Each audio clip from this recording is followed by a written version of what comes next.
We live in a zero-sum society. More money for me means less money for you. A win by the red team means a loss for the blue team. What's good for public transit must be bad for car drivers. Or is it? I'm sure you've already heard many arguments about how public transit can be good for car drivers, such as public transit will take other cars off the road, which leaves more space for you. But what if a public transit project could make the roads themselves better, so that they were safer, less stressful, and even easier to drive on? The Rio Grande Plan in Salt Lake City could be exactly that project. The plan has 3 major pieces. 1. Build a new, grade-separated corridor for trains through downtown Salt Lake City. When fully built out, this crossing would turn 8 at-grade railroad crossings into rail underpasses, where trains go below the city streets, meaning drivers would never need to wait at lowered crossing arms at these locations ever again. 2. Restore rail service to the historic Rio Grande Depot at the head of 300 South or Broadway Street. This is a much more convenient location for transit riders, city residents, and even motorists. If you need to pick up a friend from the train station or meet someone there for dinner at the in-station restaurants, you would no longer need to navigate the strange maze of one-way streets and dead ends that currently surround the existing Salt Lake Central Station.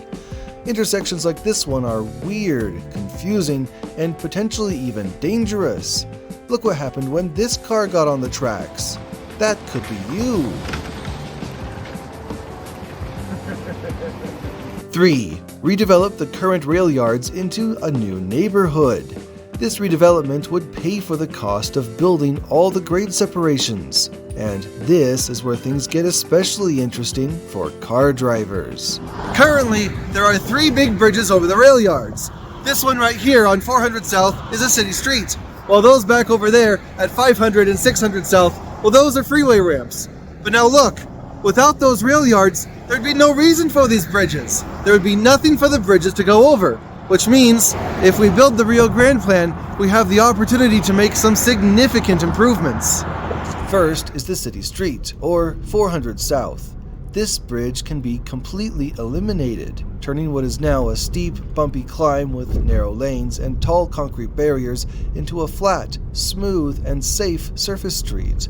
This will also get rid of the strange barrier end sections with these unusual slight rights, or slip lanes, that are confusing to navigate and always seem to be full of road debris, like broken glass, smashed fencing, hidden potholes, and other hazards. Also, if you don't have a bridge, then you don't get sketchy areas under a bridge. Let's be honest, this space here, it's doing nothing for the city except inviting trouble. Speaking of trouble, before we talk about 500 and 600 South, let's talk about the incredibly complex freeway interchange that they feed into. The I-80, I-15 interchange is one of the more complicated freeway junctions in Utah, overshadowed only by the I-80, I-15 SR201 interchange 2.5 miles to the south. Here in downtown, the 2 interstates form a T-junction, while at the same time splitting into local ramps that become the one-way 500 South and 600 South ramps. Strangely, neither of those ramps are accessible from the north, meaning that a separate half-interchange had to be built at 400 South to handle those movements. At the same time, UDOT decided to experiment with direct access to the HOV express lanes by adding another half-interchange on the south side of 400 South, but only for the HOV express lanes. What all this means is that we have 3 partial interchanges spread out over 3 separate downtown streets, making it difficult to navigate and inefficient for UDOT to manage. Simplifying this interchange without the Rio Grande Plan is not an easy fix. UDOT has proposed abandoning the 4th South ramps and consolidating all traffic to 500 and 600 South multiple times, but every time the conclusion has been that it is too expensive. For one, this would make 500 and 600 South streets too wide to fit within their current right-of-way. Let's start with 600 South, between 5th and 6th West. Here we find 7 lanes for cars. 3 of these come from I-15 in the south, and 2 come from I-80 in the west.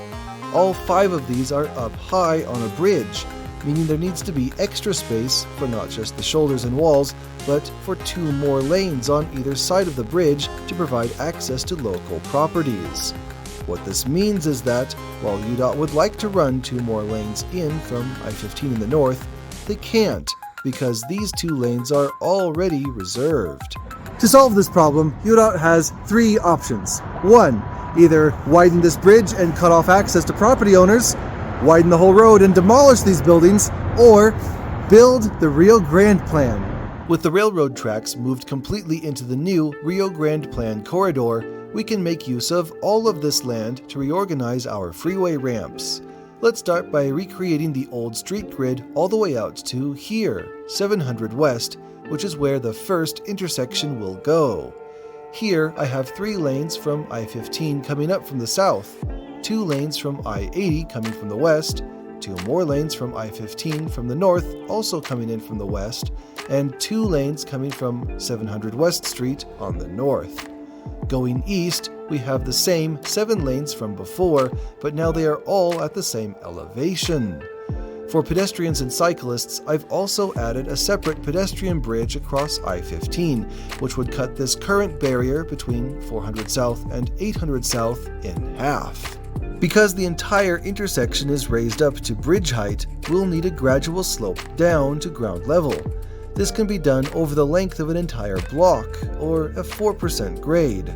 This is similar to State Street between South Temple and 100 South, which is home to high-rises on both sides of the street, and which is also 7 lanes wide.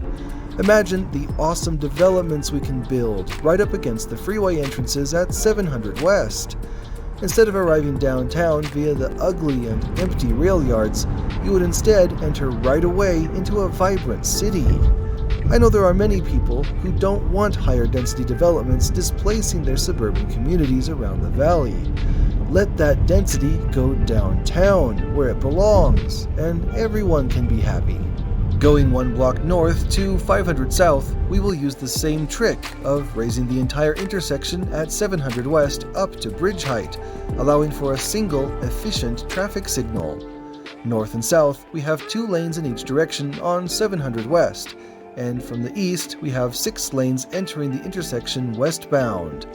2 of these lanes will split south, curving over I-15 on a 25-mile-per-hour bridge.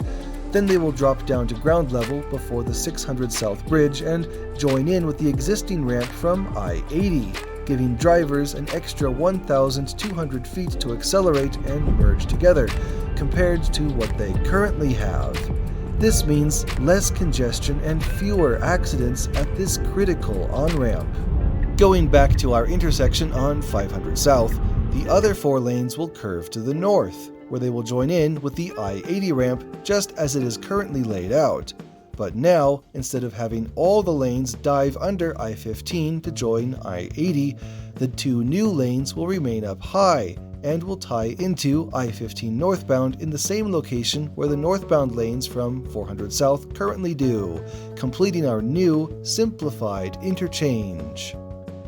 To summarize, by following this plan, we will have reduced the total area of bridge deck by tens of thousands of square feet, which is significant since bridges are where it is most likely to become icy in the winter, and where it is least accessible to rescuers in the event of a crash. Instead of the grand boulevards blasting through downtown at 40 miles per hour, making it difficult and dangerous to merge between lanes, now cars will be calmed to a more manageable 25 miles per hour, enforced by sharper turns and stoplights. Some motorists may complain about reducing the speed limit downtown, but remember, fast is slow, slow is smooth, and smooth is fast.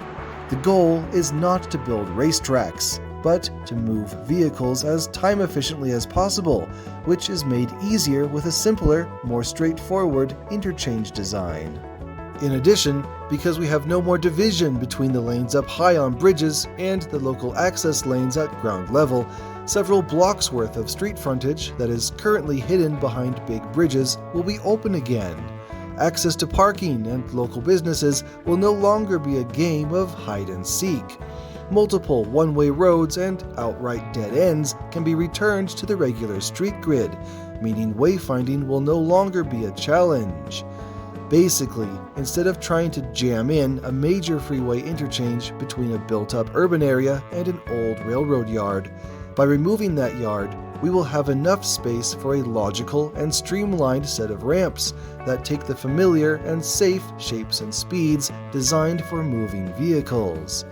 And last, but certainly not least, instead of arriving in our city by flying over the brown and gray industrial wasteland of empty rail yards, there will be a real opportunity to make iconic gateways into our city, so that, no matter how you arrive, by train or by car, you will have every reason to take pride in the place that we all call home.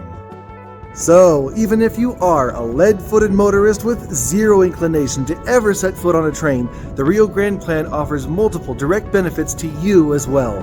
The mark of a truly great project is that it doesn't create winners and losers, but rather, a truly great project will make sure that it improves the lives of everyone it touches. If you'd like to learn more about the Rio Grande Plan, please go to our website or our other social media pages linked below. I'm Christian Lenhart. Thank you for watching.